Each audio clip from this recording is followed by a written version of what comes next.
आया। उनके जीवन में अनेक संघर्ष आए, लेकिन अध्यात्म की जो डोर है माता जी ने जनमानस में फैलाया और अध्यात्म को अपने जीवन में अपने साथ किए और उससे जनमानस को जोड़ने का प्रयास किए। जब हम अध्यात्म के क्षेत्र में जब हम आगे बढ़ते हैं या धर्म के कार्यों में जब हम रुचि रखते हैं तो हमारे जीवन में अनेक प्रकार के संघर्ष आते हैं, कष्ट आते हैं, लेकिन जिसके अंदर धर्म के प्रति, अपने इष्ट के प्रति, सद्गुरु के प्रति अगर अटूट विश्वास है तो संघर्ष तो जीवन में आएंगे, लेकिन उन संघर्षों से लड़ने की जो क्षमता है धर्म के जो राही होते हैं उनके जीवन में जब संघर्ष आता है तो अध्यात्म का सहारा लेते हैं। हम सब यहाँ पे सत्संग को सुनने के लिए आए हैं, माता जी के जयंती को मना रहे हैं, लेकिन उसके जयंती मनाने के साथ साथ जो एक कार्यक्रम है माँ के प्रति श्रद्धा, अध्यात्म के प्रति हमारी रुचि कैसा है ये भी हमें आपको देखना होगा। जन्मोत्सव को, जयंती को हम सब मना लेते हैं, पूजनी बाई जी ने भंडारे की भी व्यवस्था की है, यानी हर तरह से आपको व्यवस्था कर दिया गया है, लेकिन यहाँ पे जो ज्ञान की जो गंगा है वो जब हम अपने जीवन में आत्मसात करेंगे तो जयंती मनाना हमारे लिए लाभकर होगा, क्योंकि हम अध्यात्म से जुड़ने के लिए आए। माता जी का जो संघर्ष था जीवों को अध्यात्म से जोड़ने के लिए था। अब हम अपने जीवन को अध्यात्म से कैसे जोड़े ये हमारे आप के ऊपर निर्भर करता है।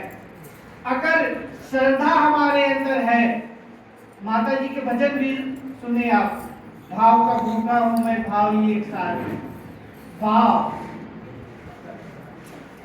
हर मानव के अंदर भाव है। हर मानव अपने अपनी सोच के, अपनी अपनी भावनाओं के अनुकूल हम भक्ति कर रहे हैं, लेकिन भक्ति तभी सार्थक होता है जब जिस भक्ति से हमारे इष्ट प्रसन्न हो, हमारे कर्मों से इष्ट प्रसन्न हो। तो हमें आपको सत्संग में यही समझाया जाता है कि भाई कहीं भी आप जाते हैं, सत्संग की बातें सुनते हैं, कथा में जाए, भागवत में जाए, जहाँ जाए तो सब वक्ता लोग यही समझाते भाई धर्म के रास्ते पे हमें आपको चलना होगा, धर्म के अनुकूल अपने जीवन को ढालिए।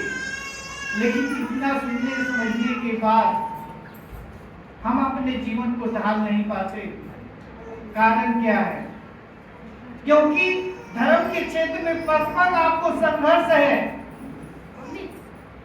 कठिनाइयां हैं और हम कठिनाइयों से दूर भागते हैं। यही जीवन में दुख का कारण है। हर मानव के अंदर दुख है, हर मानव ये चाहता है भाई हमारे जीवन में सुख आए, लेकिन जो सुख का स्रोत है उससे हम वंचित हैं। कैसे? हम सब जानते हैं सुमिरन से सुख होता है, कबीरदास जी कह रहे हैं सुमिरन से सुख होता है, सुमिरन से दुख जाए, कहे कबीर सुमिरन किए सायमान समाए। सुमिरन का जो साधन है वो हमारे जीवन में सुख प्रदान करने वाला है। तो हमें माता जी के जयंती पे यहाँ पे हम सब आए हैं, तो हमें आपको ये संकल्प लेना है, जिस ज्ञान की प्रचार माता जी ने किया है उस ज्ञान को जब हम जानते हैं तो हम अपने जीवन में उसके अनुकूल अपने जीवन को ढालें, तभी हमारी माता के प्रति सच्ची श्रद्धा है, भाव है, प्रेम होगा, तो हम अपने विवेक को अगर शाश्वत आनंद के करीब पहुंचाना चाहते हैं तो हमें उस नाम से जुड़ना होगा। जब हम नाम से जुड़ेंगे तभी जाकर के हमारा आपका जीवन सफल और सार्थक होगा।